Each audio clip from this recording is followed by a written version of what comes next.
8 часот и 40 минути, како што гледате, јас сум малку насмеан, бидејќи со мојот следен гостин Јове Кекеновски се знаеме многу одамна и се гледаме главно по телевизиски студија, Јове. За жал, да. Сега така. За жал не ни останува време, нели, и да испиеме некој кафе. Ќе причекаме малце со кафење пиење за речитација. Да, сигурно. Јове Кекеновски е основач и предводник на Фродем, кој што во меѓувреме сега за избориве заедно со единствена Македонија и со тврдокорните направивте некаква коалиција со која што и ветераните на ВМРО. И ветераните на ВМРО со која што настапувате на следниви избори.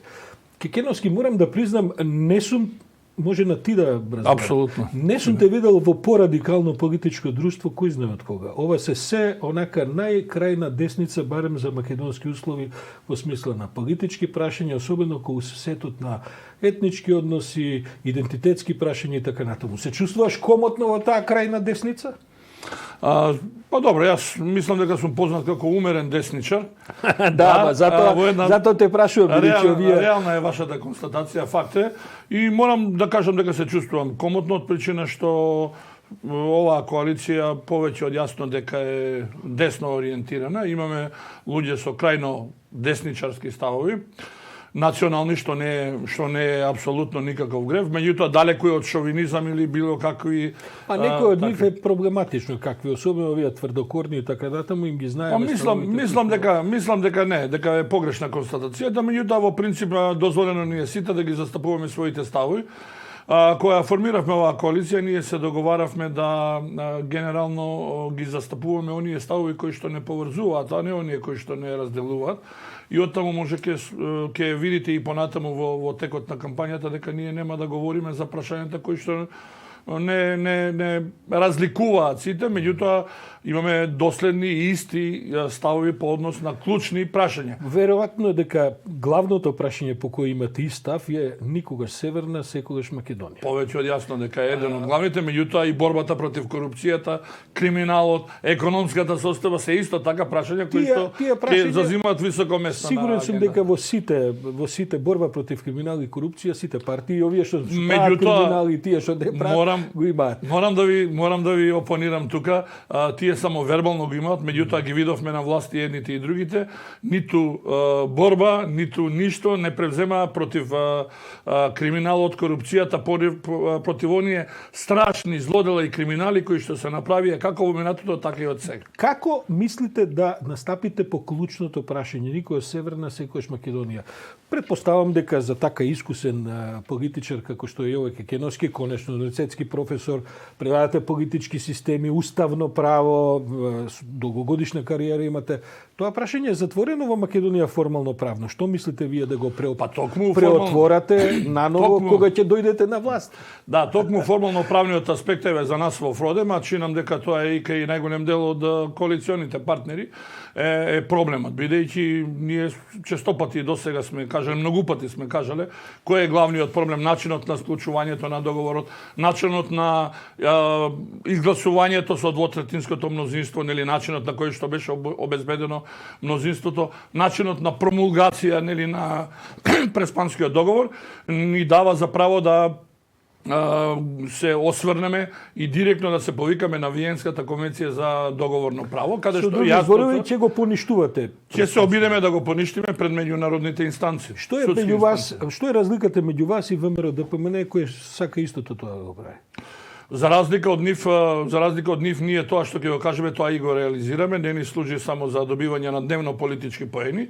Второ, тие да сака да го променат или нешто да променат во тој сегмент, имаа можност во делот додека беа во пратеничките клупи, имаа можност преку повикување на граѓаните да се спротивстават на склучувањето и на промената на името, меѓутоа тие индиректно, на некој начин индиректно и директно учествуваа во промена, тие се соучесници во промената на името. Добро, што е право се потрудија тие да дојде и до бојкот на референдумот, да дојде и до разноразни меѓународни проблеми. Се потрудија да душе не баш така отворено како вие, ама повеќе од јасно дека не е, меѓутоа јас само ќе ве потсетам дека токму во моментот кога се склучуваше Преспанскиот договор, нивниот лидер повикуваше на протести против загадениот воздух во тој период. Ние наместо да се бориме за името во тој период, се сеќавате дека голем дел од оние порадикални политички партии и издруженија на граѓани протестираа на денот на изгласувањето на уставните амандмани.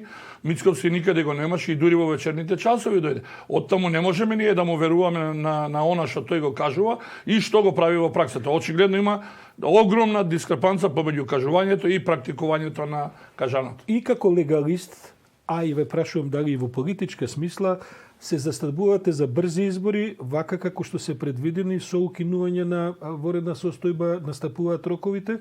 Ве гледам во неколку јавни настапи го имате тој став. Се уште сте на тоа мислење и заради цифриве со заразава? Сигурно дека го имам тој став, меѓутоа морам да бидам реален, да кажам дека последниве 3 дена навистина ме загрижува бројката.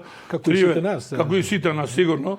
Приоритетно ни е здравјето на сите нас, прво на моето здравјето на моето семејство, меѓутоа и на сите граѓани на нашата држава, меѓутоа чинам дека како ќе поминува времето, ова претпоставувам дека јас не сум стручњак, нели, не сум епидемиолог или инфектолог да кажам, меѓутоа претпоставувам дека имате ли доверба во оваа здравствена комисија? Од еве сега опозицијата бара па да иако таа честопати луташе, можеби повеќе политиката влијаеше на оваа здравствена комисија, меѓутоа мислам дека од стручен аспект сепак се ја врши работата така како што треба, значи солидно ја врши својата работа.